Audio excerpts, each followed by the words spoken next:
This episode of Talkin' About Rock is sponsored by Unleashed Music. Drawing on years of experience, contacts, and partnerships, Unleashed Music is uniquely positioned to platform, develop, and realize the vision of artists of all genres. Achieve your goals by partnering with Unleashed Music and take advantage of their decades of experience to help you create and execute your marketing campaign. Visit unleashedmusic.com for more info. On this episode, former Trixter vocalist Pete Loran.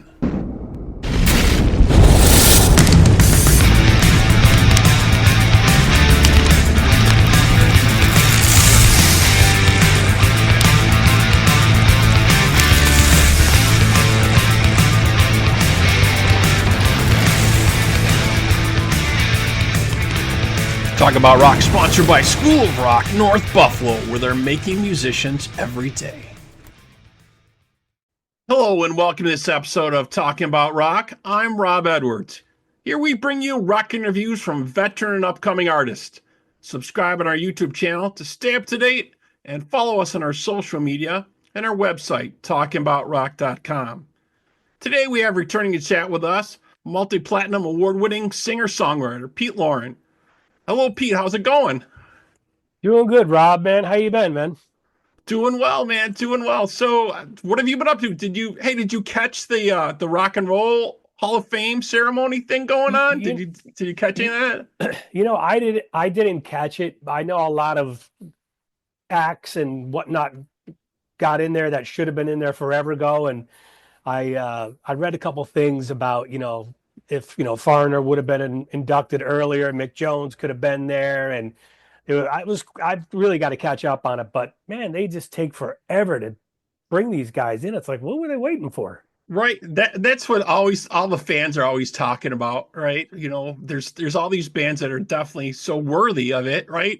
And then by the time they're in there, they're like, these guys are like 70 years old or something. It's like, come on, really? It's crazy. Who else got in? It was Foreigner, right? It was Foreigner, Ozzy, Peter Frampton, right. All people that should have been there a while ago, and then of course time ago, yeah. And then of course the list of fans start dropping all these other names of bands that are deserving. So we hope we see, some of these start to get in more and more. Right. Well, I think Ozzy was already in there with Sabbath. So, yeah. I mean, it's like, why wouldn't he have been there as a solo artist? And then Frampton, my God, right. That guy should have been in there forever ago. Exactly. Changed the game with his live album. People started looking up and say, oh, we need a live album now, guys, Yeah, I think that's still like the best selling live album of all time, if I remember correctly. Yeah, definitely a game changer, but yeah. Yep. Yeah. So just strange, just some weird stuff going on with that. For sure. I didn't watch it, but I'll probably see if I can check it out. Yeah. So we'll see what's going on with that. And I don't know if you caught too, the new Alex Van Halen book out, Brothers, right? Got dropped out yesterday. I want to check that out. I think they said you can listen to it on Spotify. Is that right? Yeah, I just read it and I just listened to a little bit of on Spotify. Yeah, good stuff. Yeah. Were you a big Halen fan back in the day? I was, until the split, right? And it kind of you really kind of didn't know what to do at first, because people, Van Halen fans, we weren't used to having Sammy. Like, Sammy's going to be in the band? What's this? Right. Yeah. It's a couple of buddies of mine were at that. He is doing these book signings. Yeah. So you buy the book and then you get in to meet him, get a picture with him. And my buddies back in New Jersey were there just the other night with him. Guy looks great. Seems like he's happy. I know he's sold off like tons of his drum equipment and stuff. Right. And he's done a couple of interviews. I heard somebody talking about it where, they're talking about different parts of, Van Halen's history. And he's like, yeah, he's basically saying like, the Dave part of the history is the real history, which I agree too. And he goes, and then we had some other singers. That was kind of interesting because it's like, really? I mean, we're pretty popular with Sammy in there. They sold a lot of records, and just to refer to him as one of the other singers must be some bad blood there, huh? There's definitely got to be. He got he seemed, very very real. And didn't hold back, you know what I mean? Mm-hmm. That's I think what the good part of it was, just say what you're feeling at this point, But yeah, he didn't say anything about Sammy. He said a couple words about Mike Anthony, but not a lot. Oh, weird. But it is what it is. He quoted a lot of past interviews that folks had done with Van Halen, and they always say, they didn't like to do interviews. They didn't do very many. Yeah, that's true. That's true. They kind of just let Dave run his mouth and kind of go with it, and then they just kind of wind him. You kind of wind him up and let him go. He's still that way. Yeah, he's just the showman. I've never seen a guy be able to just channel whatever he's going to say without blinking, without breathing, and it just keeps coming out. And it's like crazy stuff you've never heard before. And it's funny, it's entertaining, but wow, he's an interesting cat. He is, and he still seems to be that way with some of the bits and pieces of stuff he releases. But yeah, just crazy stuff. But a good read, yeah. Get a chance to check that out. Very cool. Oh, I'm definitely going to check it out. Yeah. But we're here to talk about actually your new single, your release you got out here, Save Me. So I think this has been kicking around for a little while, this song, right? Yeah, the song wasn't intentionally, like, hey, let's sit down and write a song. What I used to do at my old house is I would always have these barbecue/pool parties, and I would have all my buddies over. And, a good amount of those guys were musicians. So I had a jam room set up with a full drum kit, a PA, a bass rig, 2 guitar rigs, and we would go in there and jam. It ended up always being usually the same 4 guys at 2 a.m. It would be me, Mark Scott. Everyone knows Mark Scott from Trixter, drummer. My buddy Jordan Ziff, who did a big run with Rat not too long ago. Did a bunch of runs with Marty Friedman. And then another good friend of ours, this guy, Jacob Goldberg, who actually was in a band with Jordan called Age of Evil way back in 2000s, I think. They had some original stuff and did some festivals. But anyway, the 4 of us would always end up getting together and just jamming. And we never sat down and said, hey, I'm going to play in this key and I'm going to make a change to here and whatnot. Just guy started playing something on guitar. Other guy watched, came in, so-and-so. And then more times than not, I would stick my phone in the back of the room and just record what we were doing, because more times than not, I was like, oh, that was really cool. What did we do there? I forgot. Yeah, do that again. Right. So we actually have several ideas like that, but this particular one, Jordan went home with it and kind of mapped it out a little bit and put it together. And then I'm like, this is good enough to record, guys. We should really put this thing down. So we did real drums, which is pretty rare these days. Did real drums at a guy's house in east side of Arizona here. And then Jordan did all the guitars at his place. Bass was done at his place. And then we did all the vocals at my place. And then that was probably 2018, 19. Sent it to our buddy Chuck Alkazian, who a lot of people know in the music business. Got a really killer studio. Does a lot of mixing. And he mixed it and we had it mastered. And I'm like, okay, great. What am I doing with this? And I just kind of put it away. Until recently, because of the song I released in May, Around Again, I got a lot of really good response from it. And I was pretty surprised. I put it out not having any expectations and got a lot of great response. I'm like, well, shoot, I might as well go ahead and release Save Me. I've got it done.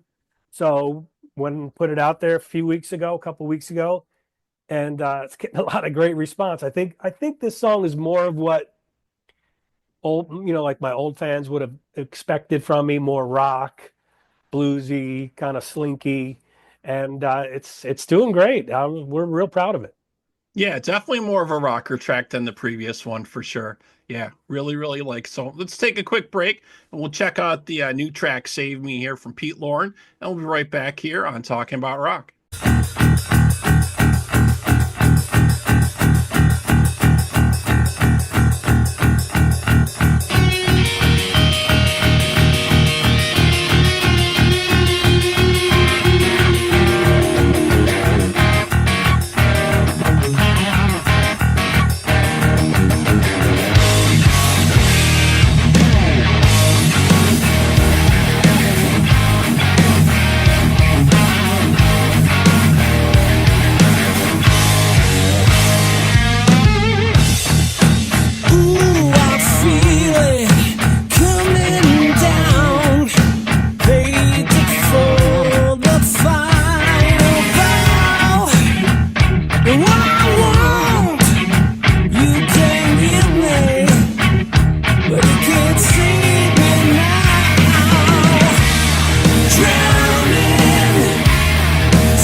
can't see me now.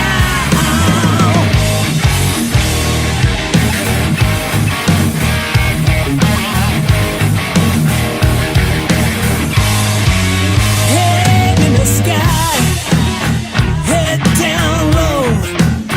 Earth beneath me will bring me home. It's all I want. It consumes me from deep inside, and it won't let me go. Drowning, sinking, save me, save me. Myself drowning, sinking down, and you can't save me now. Come on, I'm singing now.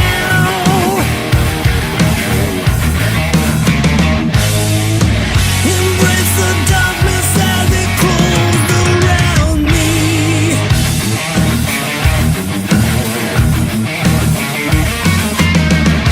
Out of the basement lid, I can't stop falling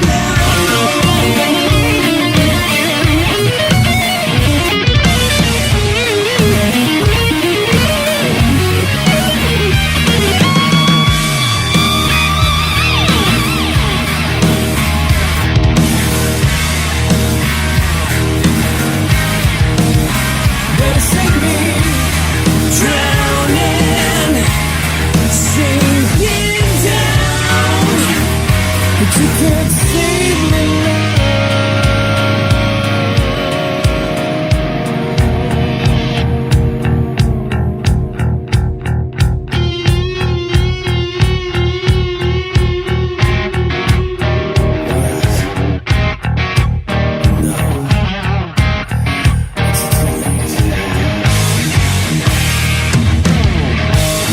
Drowning, sinking,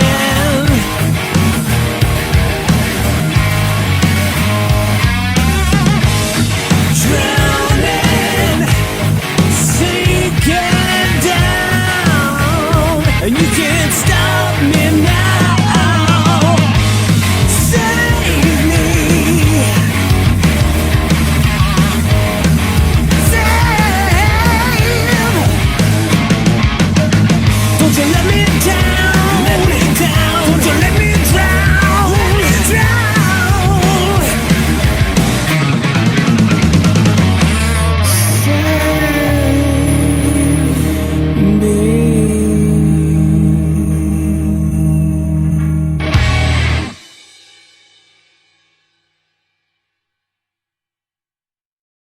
Okay, we're back here on Talking About Rock with Pete Loran. Man, great tune, great rockin' tune, like you said. Getting a lot Yeah, of appreciate it, man. Yeah. good feedback with that. And like you were saying, you got Mark Scott here playing drums back with you again. Kind of cool, right?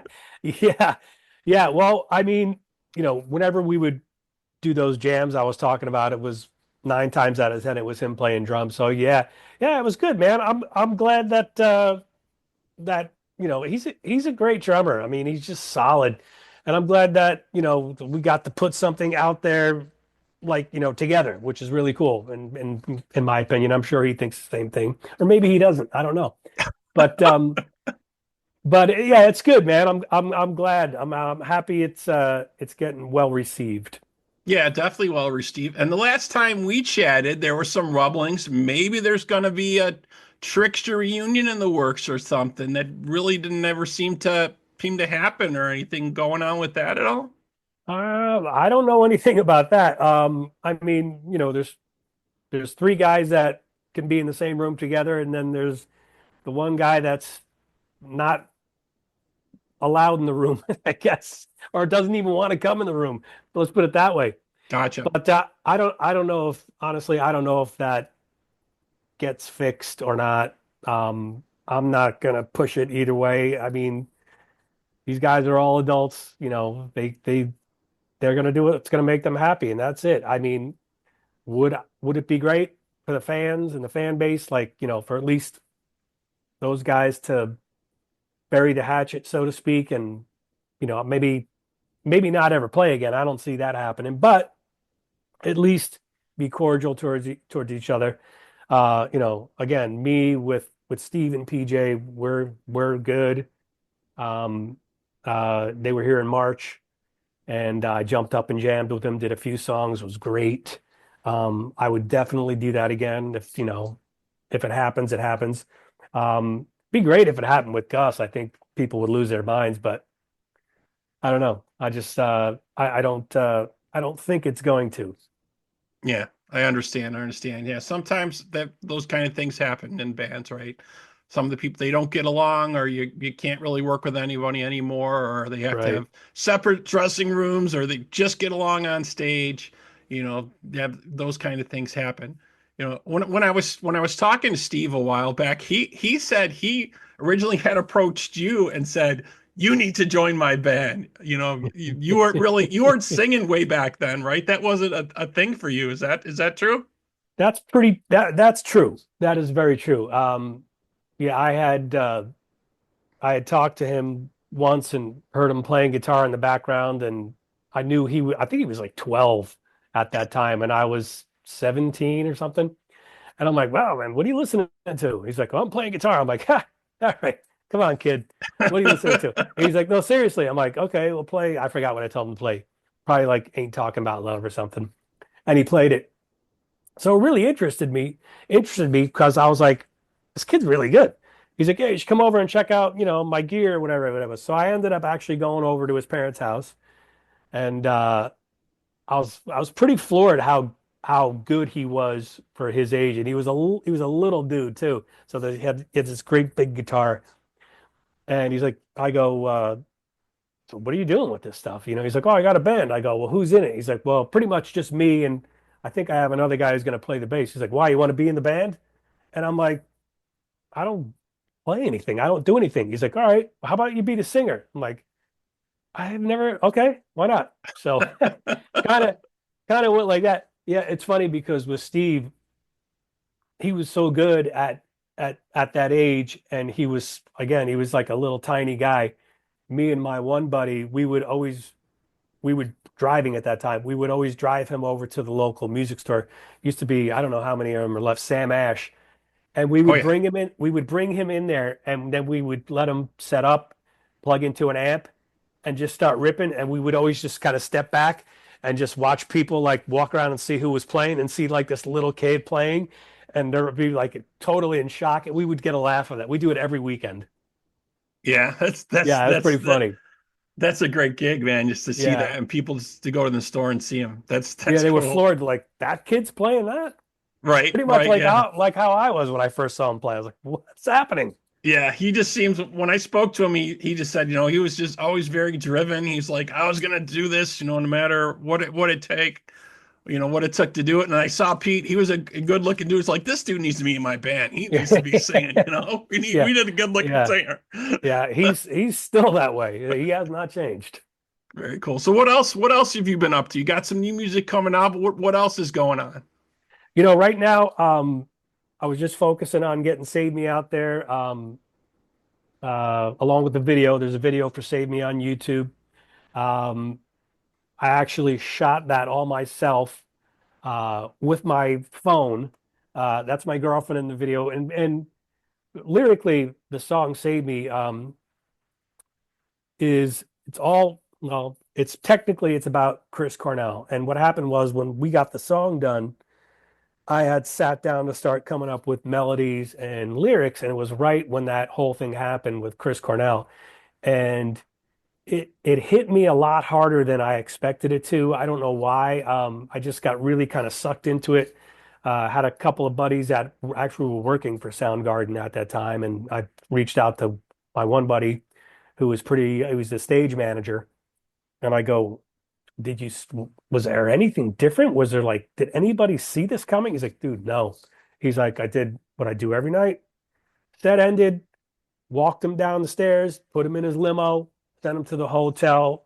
See you tomorrow. Everything was business as usual. Right. So that to me was just like, oh my God, how could this happen? Then he was on the phone with his wife, you know, right before it happened. I mean, this guy's a father, he's got kids, seemed like a good guy, seemed like a good dad. And it just really, it really affected me a lot more than I expected to. So all of a sudden, just started coming up with these lyrics. So really that song's about him. Um, and it's a rocker, but lyrically it's dark, but it's a dark subject, depression and suicide. And I didn't want to get into that in the video. I wanted to keep the video lighthearted. So what it is basically it's my girlfriend got a song that she loves and she's dancing around her house and she's lip syncing and she's singing into the brush and air guitaring. So that's how we came up with that. And actually, the video is doing real well. It's got a whole bunch of views on my YouTube channel. So if you guys got a chance, go check it out. Yeah, yeah, very cool. Yeah, we played that earlier, so they'll definitely get a chance to at least watch it on our show. But yeah, go check it out on Pete's YouTube channel also. Yep. Yeah, Yep. very, very, very cool tune. Do you have any more tracks maybe, waiting in the wings there? I'm sure you have stuff that you've probably sat on Right. besides this for a while, right? That's right. Not there. I don't have anything um, completely finished, but there are several things and there's several new things. So I'm gonna keep pushing them out there as long as everybody is cool listening to them. I'll keep pushing them out there. In this day and age, which is great, is that we don't have to go into these real studios with these giant overheads and spend $500 an hour to record songs anymore. We have the luxury of technology. As a matter of fact, I just bought a new computer waiting for it.